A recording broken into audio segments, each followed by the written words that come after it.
welcome to the 2-month review, the weekly podcast brought to you by Open Letter and 3%, in which we take a big book like Mulligan Stew by Gilbert Sorrentino and break it down bit by bit, section by section, talk about it, analyze it, make jokes, talk about trains, talk about caterpillars, talk about all sorts of inappropriate things. I am Chad Bose from Open Letter Books, joined as always by Brian Wood, author of Joytime Killbox. Hi, Chad. What a wonderful time to be alive, to be reading books, especially weird books about mathematics and terrible sex. And lots of fucking. Yeah. I'm going to caveat all of this for our listeners. I was at the Words Without Borders Gala last night. I am hungover. I am drunk hungover by a lot. But the Words Without Borders, it was their 20th year anniversary. Congratulations to them. People came. We had our 15-year anniversary in Rochester, and not one single person from the university came out for it. So I'm not sure what it's like to be loved, but apparently that was it. Yeah. So tell me about Words Without Borders. What was going on? Anything fun going on, or? Oh my God! It was it was a really nice night. Like they had like Merve Emre, the most popular, most important critic at this moment in time. She was the gala host, so she gave various presentations, but there was like a fun bit where they did like history, like essentially like fun fact questions from like the past, of which I could answer. I came pretty close on a number of them, but I wish we had done that for our 15-year anniversary. Maybe we still could. But like it was pretty cool. And they hung out. They had an after party where you dance, and they hung out with another guy with a Crying a Lot 49 tattoo, but his is reversed. It was a good time. It was better than Chicago when I was just on tour with Juan Gomez Barcena and Katie Whittemore, and in Chicago on the platform to take the train at 7 a.m. we got assaulted. Really? How so? This woman came and took Juan's bag and tried to throw it onto the tracks, and then kicked his backpack, and then kicked me, and then was screaming lots of insane things about how we took her electric scooter, how we've been sending her emails, like that we were talking so much shit about her, that I think Katie slept with her husband, but like there's like a bunch of like just she didn't care about Palestine. She didn't fuck about Palestine. We should go back home. She didn't give a fuck about them. She doesn't give a fuck about comic books. Okay. Sounds like sounds like your author got the real Chicago experience. It was just like they were stunned. They were stunned. They're like, they're like, don't make eye contact. Don't make eye contact. I'm like, yeah, that's fine. But if I'm not watching her, she's gonna push you into the train track. Like I have to be ready to do violence. I have to be ready. This is going to be like the movie While You Were Sleeping, but no one's waking up. Speaking of sleeping and romance, how about this Mulligan Stew chapter? Look, this book just went off the rails this week, by the way. If you want to go with the train metaphor, let's extend it. This thing went off the rails. This is all over the place now. God. Yeah. Okay. So we go from page, what was it? 328 to 395 in the new edition, or 278 to 336 in the old one. And so to recap, our friend Anthony Lamont is writing a book. That book is about Daisy and Ned Beaumont, who she. All right. So we start off with chapter 9, a bag of the blues, and it's just this on and on and on and on about yearning for Daisy in the worst language possible. So I didn't know what this section was. I wrote in the sidelines, why is this? I put Americana via Fitzgerald, ? I couldn't figure this one out. Well, let's get through this second. I just want to go through like the broad brushstrokes, and then let's circle back and then just kind of hit what we think. Okay. Does that work as a map for today? Yep. Okay. So we get that, and then we get his scrapbook of like his nonsensical answers to his minus one. One and that actually makes sense says, what is this thing called love? Some, however, must think of it as a baseball game on television and glaringly surrounding whatever. And then this is a great one. After that, we get his notebook where he's talking about what he's written, and it's really good. So I might have to rework my entire book because of how good this Daisy chapter was. And then the very next one is chapter 1 again, Fallen Lucifers, which was our, the first one we read. And so we get the new Fallen Lucifers. Whale inside a whale. It's still really bad. And then we go back to the notebook again, and he, we'll talk about that, where we start is he's questioning losing grip on reality. He reads more about people liking Red Swan, and it's highly literate, pornographic scene. We go back to Halpern's journal. Then we get the letter. Yeah, an amazing letter to your old friend Tony Lamont. And then we get to the recent studies in contravariant behavior processes and complex resolution. So we get this big old math section of nonsense. And then we go to Nameless, Shameless, where there's a letter to Professor Roche first, which is really good. Yeah. And then we do Nameless, Shameless, which is the erotic stuff we're talking about. And then it ends with some more notebook stuff. Nameless, Shameless is really on point. that is the section. I could spend the entire episode just reading that section aloud of everything that I underlined. Well, we'll rush through these first parts, and then we'll rest on Nameless, Shameless if you want. Sure, whatever. Yeah. So the horrible writing part, the what is it, Bag of Blues? Yeah. I don't really I reading this, I honestly wasn't sure what was being imitated or mocked. Yeah, because I mean, throughout all of this, I'm getting the feeling that I could be wrong. I usually am, but there's almost like this disdain that Gilbert Sorrentino has with his contemporaries and a lot of the canonized literature. Oh yeah, for sure. Very, very upset. I feel like he, in some ways, there's this way of writing it where he feels like he's on the outside looking in, and just kind of want to makes fun of the crowd that he's not a part of. Yeah. Which I think writing could be a great way of. I think there's to nuance that a little bit too. It's like making fun of the writing that is deemed popular, but is not necessarily good. Oh yeah. There's the movie. The Bag of Blues has this love of language to where it's similar to his pornographic parts, where it's you're so in love with yourself that it's so disgusting. You can't. It's to the point of being delusional. Yeah, I think lines I need more poetic in this love. If I'm going to write love, it has to be poetic, and so you get delightful damsels, haughty, laughing ladies, hidden ineffectually behind their burning blushes. Oh my God, so much. The use of alliteration and the purple prose and the. This is like the person in Infinite Jest who's losing their mind. Name me your heavenly harlots and virginal dames. Daisy will put them to shame. It's so bad. And then it's everything that's bad, everything that you want to mock, all the deadly sins are all there. It's this.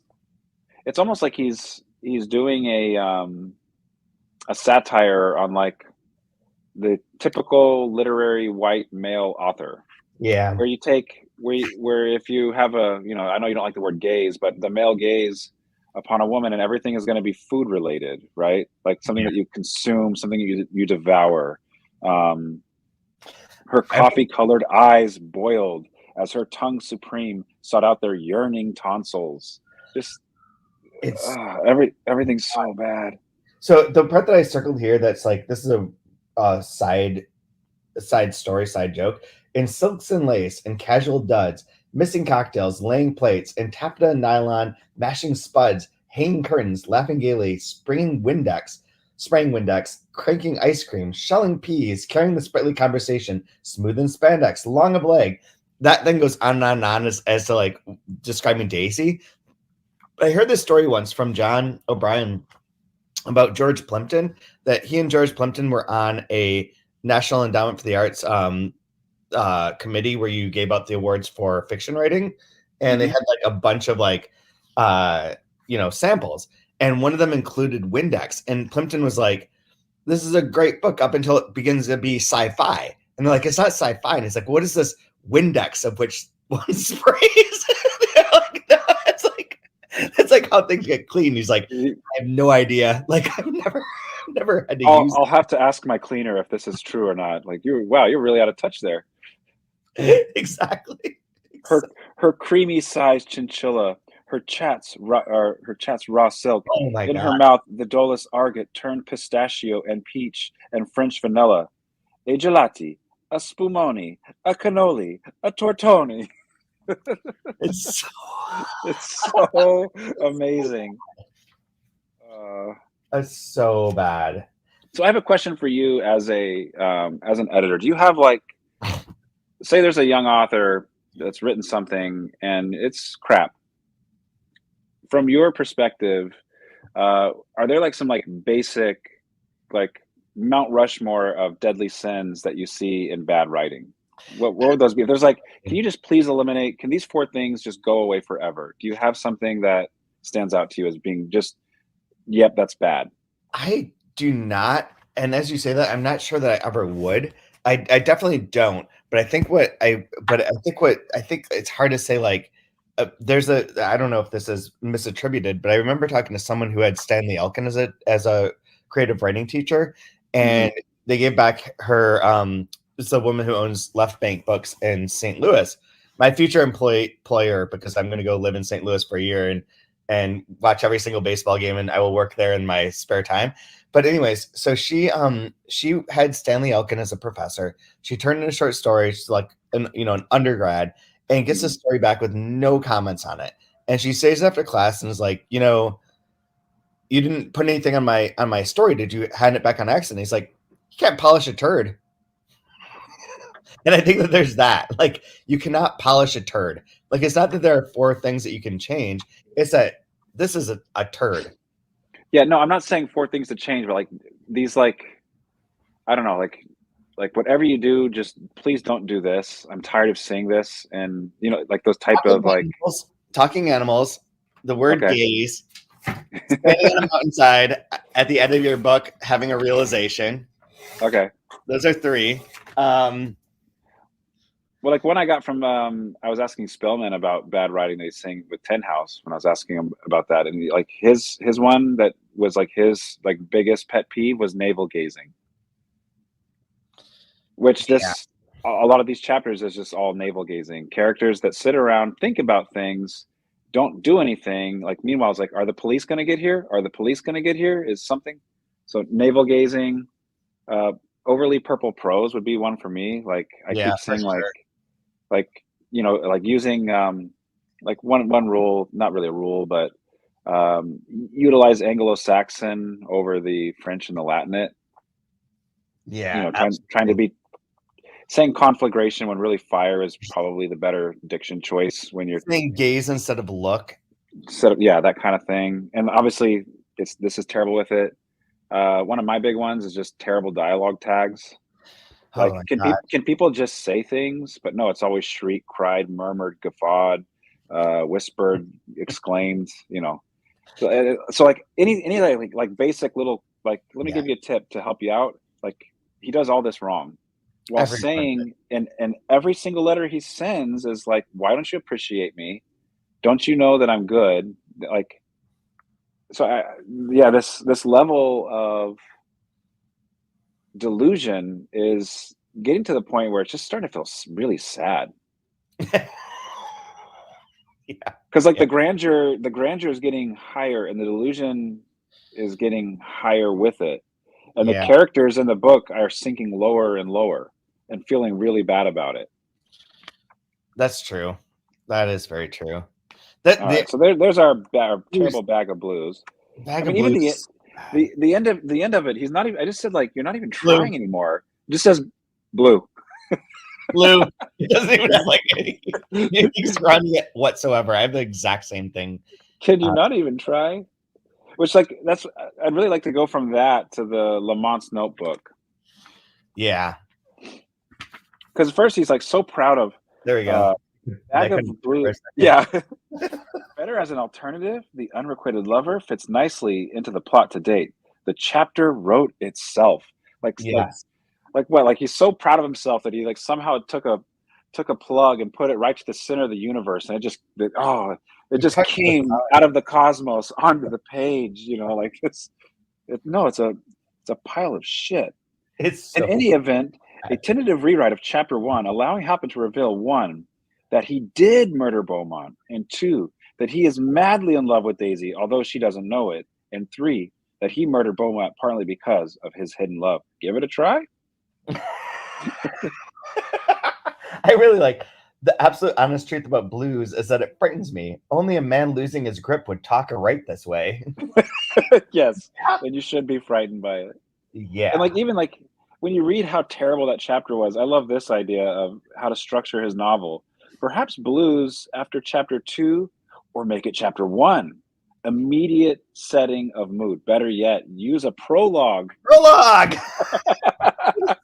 It's like, how can we make this worst thing worse? It's like, oh man, Gilbert is a masochist. He's an absolute masochist. It's beautiful.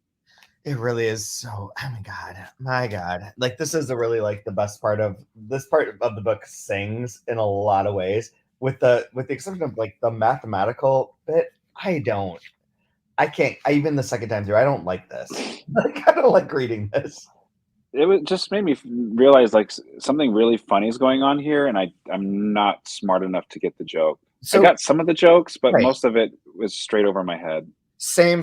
My only expectation, and sorry for anyone watching this live that it's a little shaky cam, but I'm in my bed at this hotel, so everything's a little bit wonky. The only like way that I could frame it was that it's talking so much about like the people crossing the that old game of like there's 2 priests and a bull on a boat, and like how do you get the priest across the river without, and it's all about this like 3-person triangle sort of situation of movement, and then to have Nameless Shameless as like the porn one, as like is this like the opposite? Mathematics is all about like this recombination of like people and numbers and places, and now you got a different sort of recombination of numbers and peoples and places, but that's much dirtier. That's my best assumption. But yeah, it's a weird chapter. Like I don't get the jokes either at all. Does it? You think it connects at all with like if we jump before that to the Fallen Lucifer, his rewrite of Fallen Lucifers?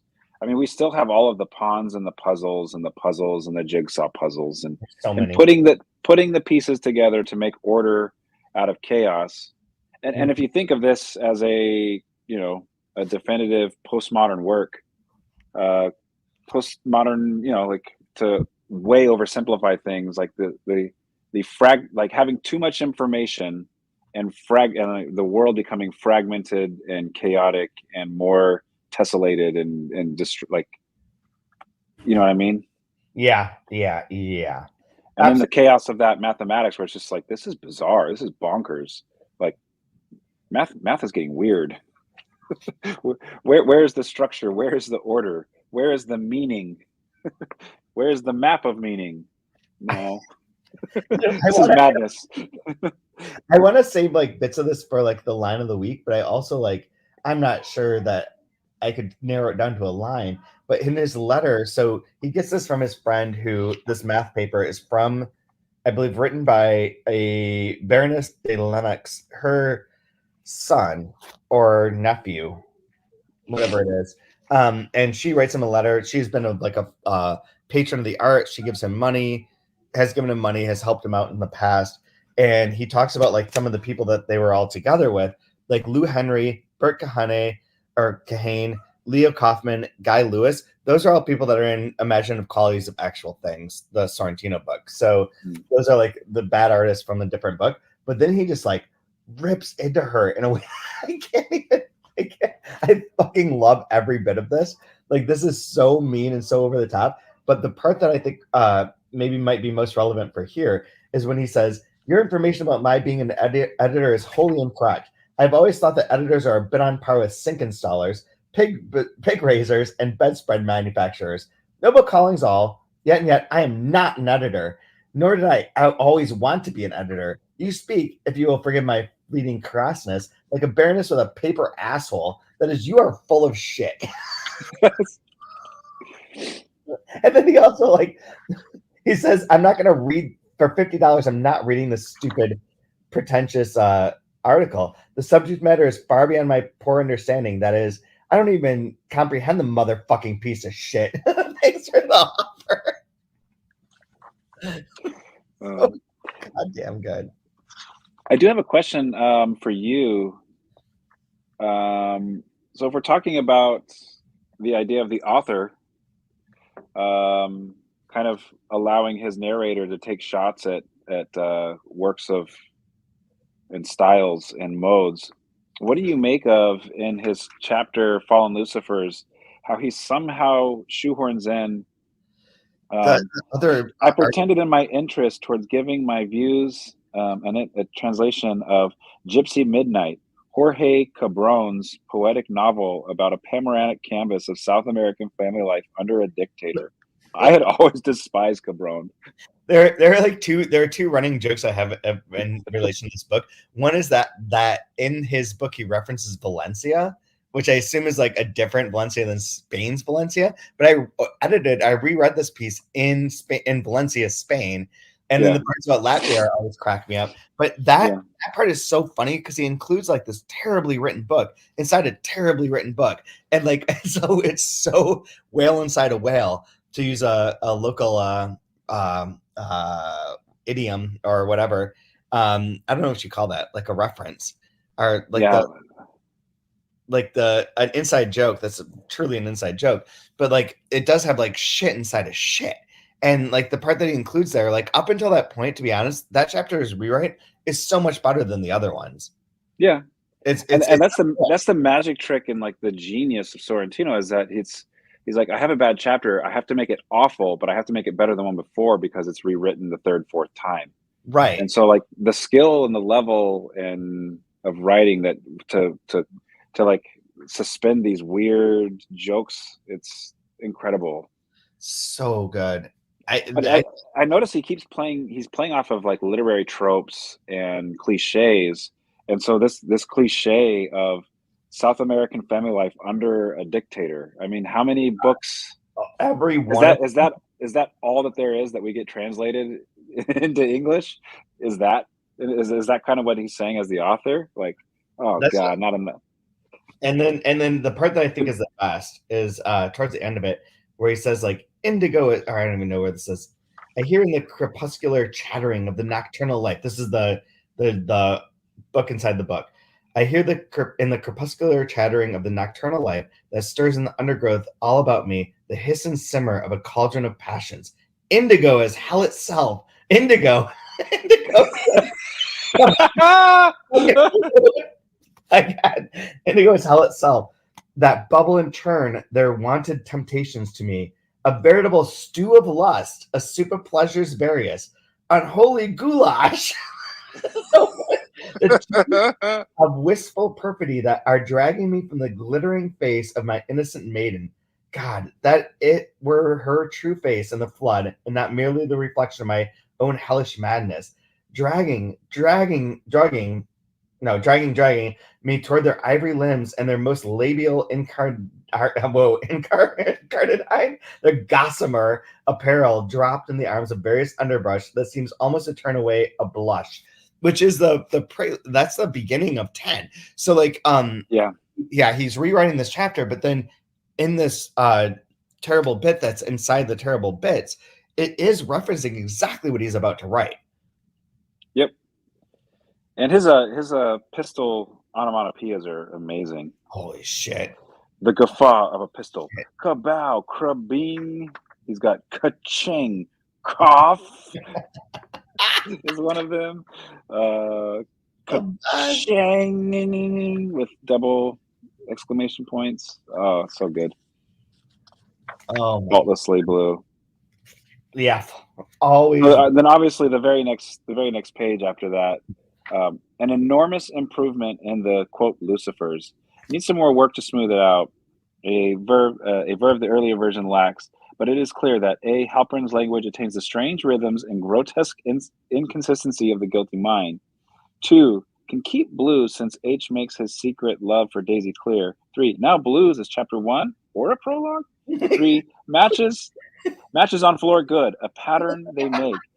Also, the way the image works with the chapter title. Is Halpern insane? What kind of man uses such language?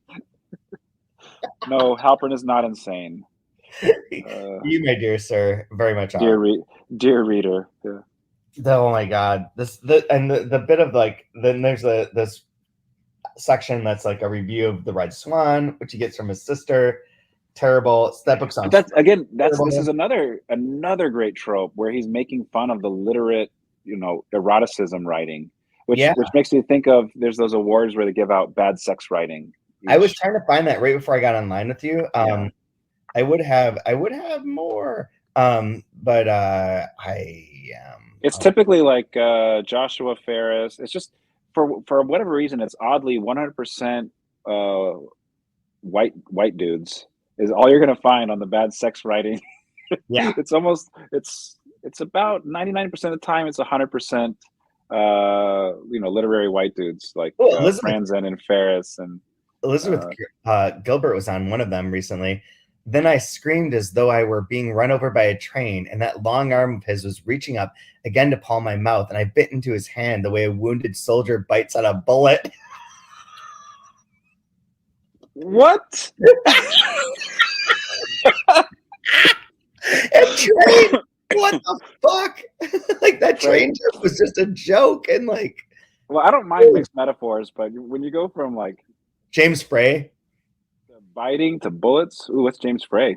Oh, here's James Frey. Holy shit! Okay, guys, buckle up. Spoiler alert, and also like trigger warning. I'm hard and deep inside her, fucking her on the bathroom sink. Her tight little black dress still on her thong, on the floor. My pants at my knees. Our eyes locked. Our hearts and souls and bodies locked. Come inside me, come inside me, come inside me. Blinding, breathless, shaking, overwhelming, exploding, white. God, I come inside her, my cock throbbing. We're both moaning, eyes, hearts, souls, bodies, one, white. God, come, come, come. I close my eyes and let out my breath. Come! I lean against her, both breathing hard. I'm still inside her, smiling. She takes my hands, lifts them, places them around her body. She puts her arms around me. We stay still and breathe. Hard inside her, tight, her warm, wet around me. We breathe. She gently pushes me away. We look into each other's eyes. She smiles. I feel really bad that you're in a hotel room. I hear the people outside my door were cleaning. I really hope the cleaning person got to hear that. Wow. They did. Trust me, they just heard it. They ceased. They ceased. I don't remember it exactly, but there was one that was from a Franzen novel that was talking about someone longing for the taste of chocolate and instead getting meat or something. Like that was it's sweeter than you think. Best Sex Award, Franzen. It was so bad. Oh, it's so yeah. Freedom was nominated for the Bad Sex Award in fiction. They canceled this award, by the way, so it doesn't happen anymore, which is unfortunate. Why?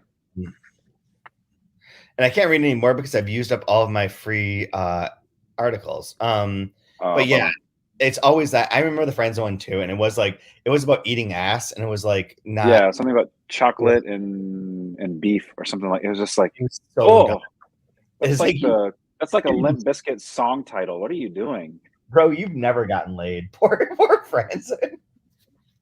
Poor guy. He's just trying too hard. So, speaking of bad sex, so let's skip everything else because I have about 15 minutes before I have to. If somebody knows about math, though, I thought the solution, surely we may say of it that in Salvatore Magli's perfectly balanced expression of instantaneous momentum, like ER9 over I pi equals ERA. Is this a baseball joke? I don't think so. Error 9 over something pi equals earned run average. Oh, you're right. I think because there's all the baseball references before, and I was curious if this is like taking the box score of a baseball. Because what position is 9 in the? Does yours say ER9 over pi? Mine says IN. And that might mine has I and pi. Oh yeah, that's right. That is what it is. Yeah. Yeah. But what's the 9th position in baseball? If you Well, do a errors over baseball 9 would score. be errors over 9 innings. Oh, got it. Okay. Otherwise, it's left. It's right. Yeah, left field. Right. One of the Because two. on the box we're used to E9 or E whatever the. Right. But I was assuming that in parentheses the 9 would be over 9 innings divided Got by it. Yeah. pi equals the earned run average, which is not that far from like a FIP calculation. But that's, by the way, go D-backs. Go D-backs. Every prediction I made for that game came true. But I would love if a smarter listener than me. Is this a baseball reference or no? But something. All right, so bad sex writing. Nameless, shameless. He takes a shit on Professor Roach one last time, which is great. Yeah. Your own fashionable stupidity will make of you a laughingstock among those 11 persons who can still read, which is accurate. In the vocabulary of the beloved Red Swan, you will be known as the dumb motherfucker Roche. Like my style of joke. Here's the other trope that's in that letter that I love too. A little bit lower down, it says, "I have never even suggested that Deuces is a major work, only that it is, in parentheses or in italics, genuine. It is honest, even in its youthful pretensions." It's this idea of like the author. What are you trying to do? What are you trying? I want to put out something authentic, right? I want authentic fiction. It's genuine and it's honest. Like what is that? What does that even mean? But it gets thrown around so much, like with this sanctimonious tone. I just want to do authentic, like this, humble brag. I just try to write authentic fiction. I'm trying to be true to myself. Her finely molded hand had strayed to strum to a crescendo the sugary knob that now peeped from her soft pit of enchantment. There's a bunch of fun. Straight up. By the way, I don't know if I can ever eat one of those Peeps marshmallow after reading the sugary knob that now peeped from her soft pit. I think I'm done with holiday Peeps. I haven't had one of those in 40 years. I like. How about a throbbing bulge that had arisen magically, like just like little thing. Well, I should, no pun intended. Little things like using this in my daily life, and I don't think anyone really understands what I'm saying. But all of this so inflamed my deedle.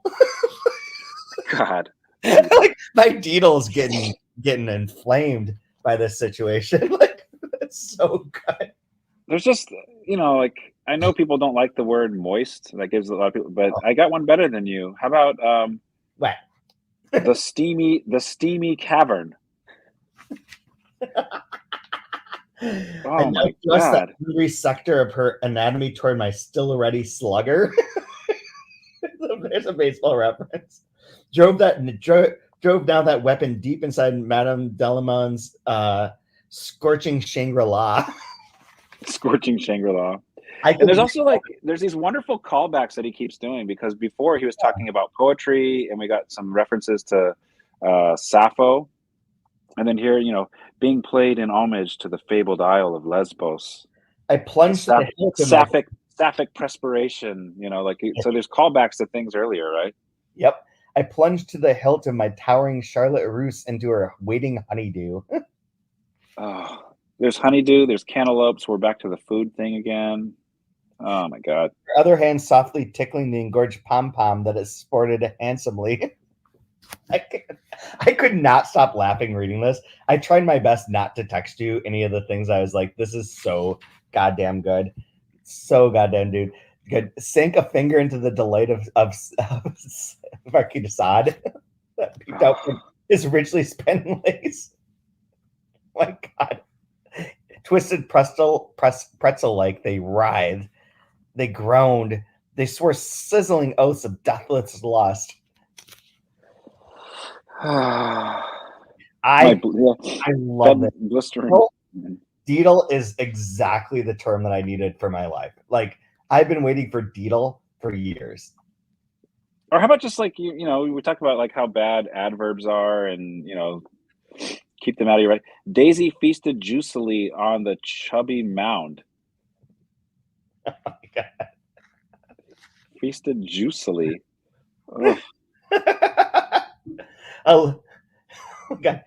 Forbidden places with a look so flamey that I quaked with lust. It's so purple. It's so over the top. I don't want to give away my favorite ones because I have them as marked as a line of the week. Wait, do I have more than one?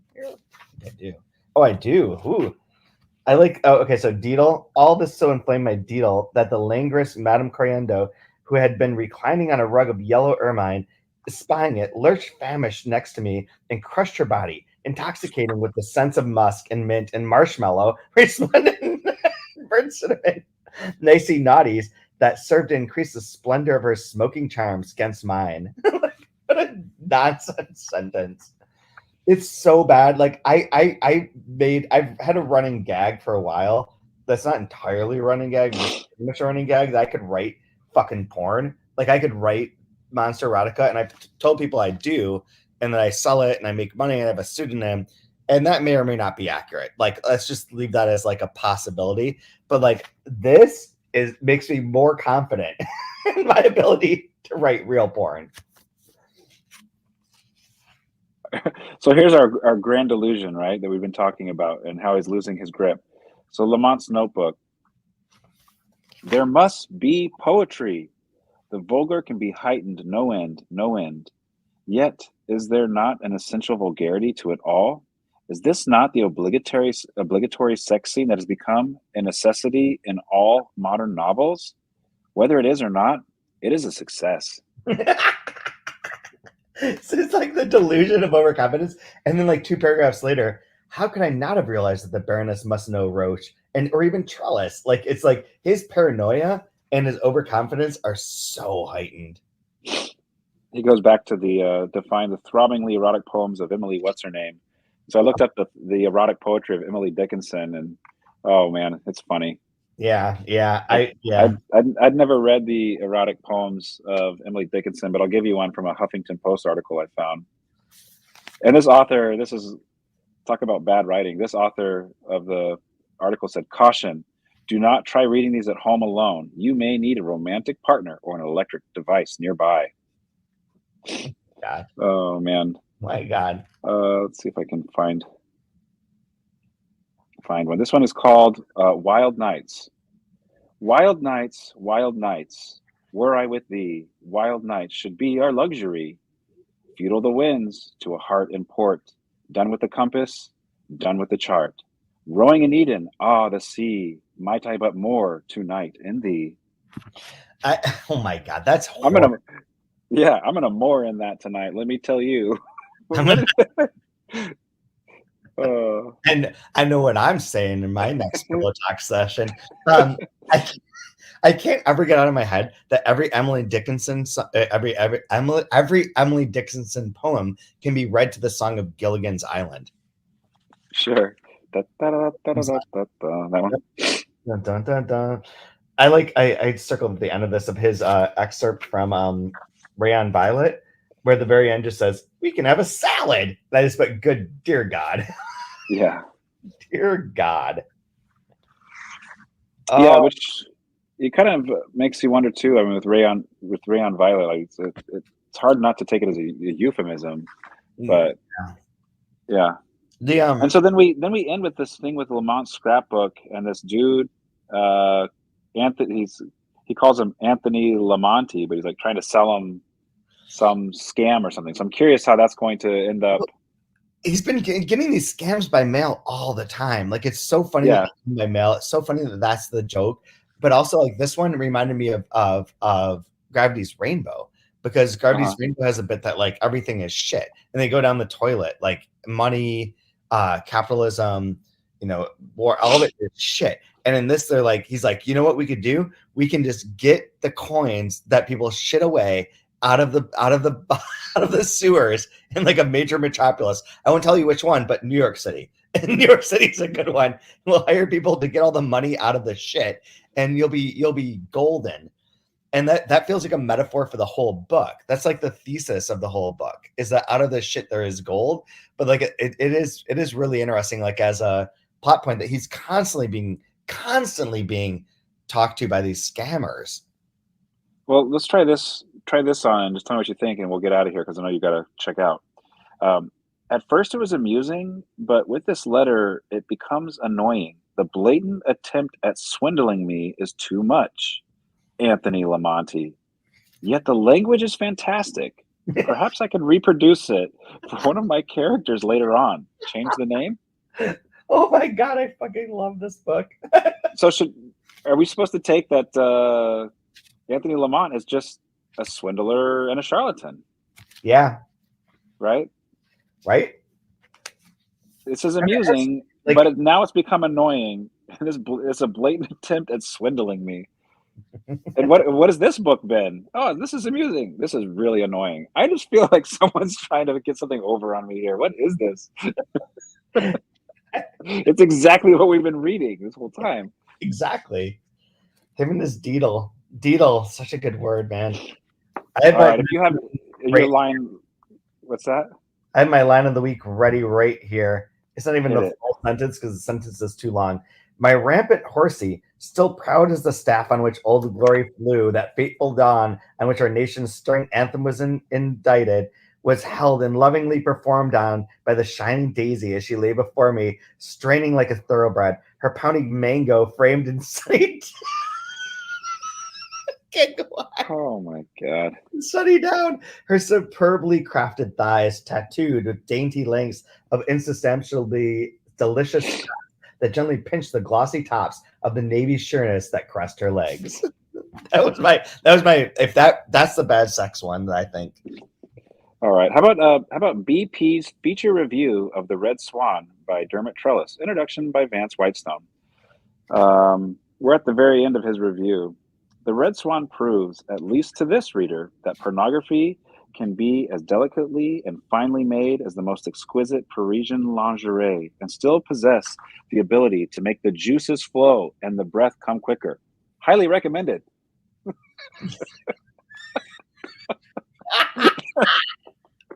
Oh, man. Love it. So that's all for this week. Next week we go up to, we're almost done. We have 2 weeks left.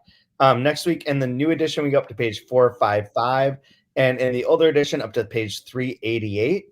And for anyone who is a fan, there are 2 podcasts that I was on that came out this week. One is Lost in Redonda, the one with Tom Flynn, who was on here a couple weeks ago, talking about The Conqueror by Jan Sjarstad and Norwegian literature as a whole. And then there's one from Beyond the Zero, which we talk about important things, but we also talk about the other Chad posts. So if you see like an image floating out there of the other Chad post lying, naked on a field, looking hot, that picture is not me, but that episode of that podcast is me.